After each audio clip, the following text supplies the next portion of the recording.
let's move to our next story here, which is, speaking of lies, the headline from our friends at TechCrunch is everything you know about the podcast industry is a lie. We're going to pair this with a research study that has just come out from our friend and family, Tom Webster, and his wonderful company, Sounds Profitable. But first of all, this story opens up by saying it seems like the writing is on the soundproofed wall. Very proud of that. I'm sure this author is. That's The big podcast pat on the boom. back for that. It's a T-shirt, right? The podcast boom is over, and this week's news is evidenced by Spotify laying off 17% of the company, its third round of layoffs this year, and canceled 2 highly acclaimed shows, including the winner of the Pulitzer Prize for audio reporting. But as a whole, the podcast industry didn't fail. It's just that Spotify took $1 billion swing and whiffed, and now podcasters have to navigate the fallout.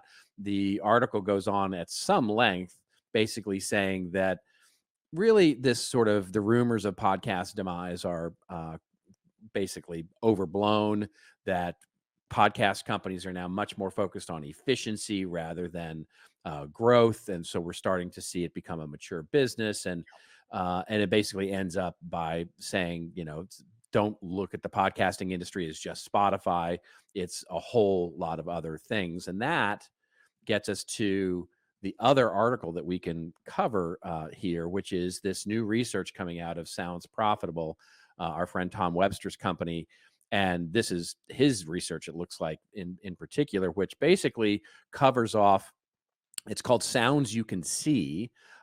And the way that the summary of the research, fantastic research, by the way, highly recommend to go get it and look at it, especially if you're in podcasting, is the power of video, the power that video has now, and specifically YouTube has, and we've just talked about YouTube, of course, and how it has really changed the manner in which consumers, and especially younger consumers, are consuming podcasts. We have specifically witnessed this because as we've moved to YouTube and video and the shorts that now appear in Reels and or the YouTube Shorts rather, then that we've seen really an increase in engagement, of listeners, and an increase in engagement of viewers specifically, and how they're consuming podcasts. So there's definitely a discussion to have here about rented land, but it's a fascinating trend in terms of where podcasting is going and how it's being consumed, especially by those that are younger. Because as this one says, this article from Sounds Profitable says, it is more than just Spotify, though Spotify and YouTube seem to be sort of the primary drivers of the growth of podcasting in general. What did you have a specific take on this? I don't believe that Spotify. I think that Spotify. We talk about right sizing the business. They're taking that business model and they're saying, how can we make it TikTok for audio? Yeah, that's right. So let's just simplify it. That's exactly what they're doing. They spent billions of dollars on content that now they look at it in hindsight and said, we didn't need to do that. We didn't need to do. Okay, Joe Rogan's on the book. Great, Joe Rogan. You get a couple other ones. Joe Rogan's really the only one they've kept. They're getting rid of everybody else. And so if you believe that that's true, that Spotify is moving to that model because that's you've got the consumer habits and they just want to get these clips and different people and they're doing the same with audiobooks too. Actually, the New York Times, we can put that in the show notes, came out with an article on this as well about Spotify getting into the audiobook game and doing it on their subscription on an hour basis. So it's kind of like they're not going to necessarily download Robert Rose and Joe Pulizzi's audiobook. They might get a clip of a certain section of our book that is in line with the algorithm that Spotify figures out. And I think the same thing, it's happening for podcasts and audiobooks and this type of content, where again, what's your goal? You mentioned this, like rented land. What is your goal here? Your goal, if you're going to make this move and you want to be part of this content mix, whether it's on your podcast or audiobook, is findability with a new audience. Right. That's right. So if you have that information going out to this new audience in a different format, and I believe it should be a different format than you would have for your main audience that gets the full thing or gets something different. I can see this with an audiobook. Maybe you'd put an audiobook on Spotify that's an abridged version or a different version than you would if somebody buys the whole thing from you directly from your site. You give them the whole thing or a different version. They get the VIP version. Yep. So those types of moves. Just a little side note, I had a really good chat with a group of entrepreneurs about making different decisions for they want to go into podcasting, they want to invest in search engine optimization, whatever. I said, before you do any of those things, you have to really figure out what your business goal is.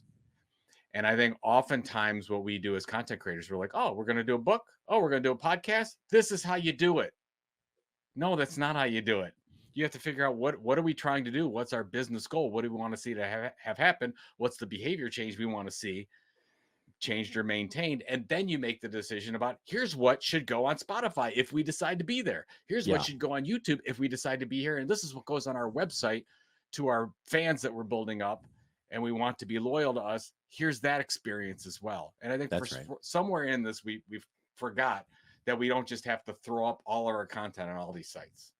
Yeah, well, that's exactly right. I mean, it is how do we piece this together? I would argue that for Spotify, this was a decision that they couldn't have known a priori, right? Yes. I mean, they this was at the time that they made those acquisitions, it was a smart business move.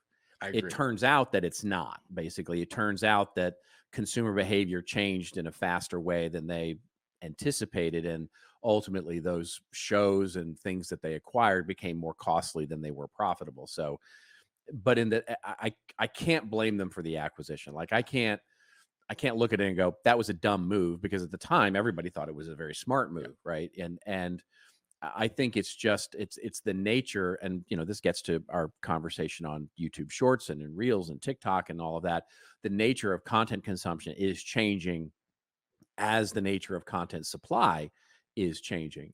And so they're reacting to that in real time. And also, by the way, trying to balance becoming a mature, efficient, profitable business, because they kind of need to, and figuring out where they can strip away all the sort of peripheral stuff that's not really serving their needs. And so that's the lesson here, is that to your excellent point, when we're thinking about where are we going to put our content, it is having a purpose for all of the different pieces that we have.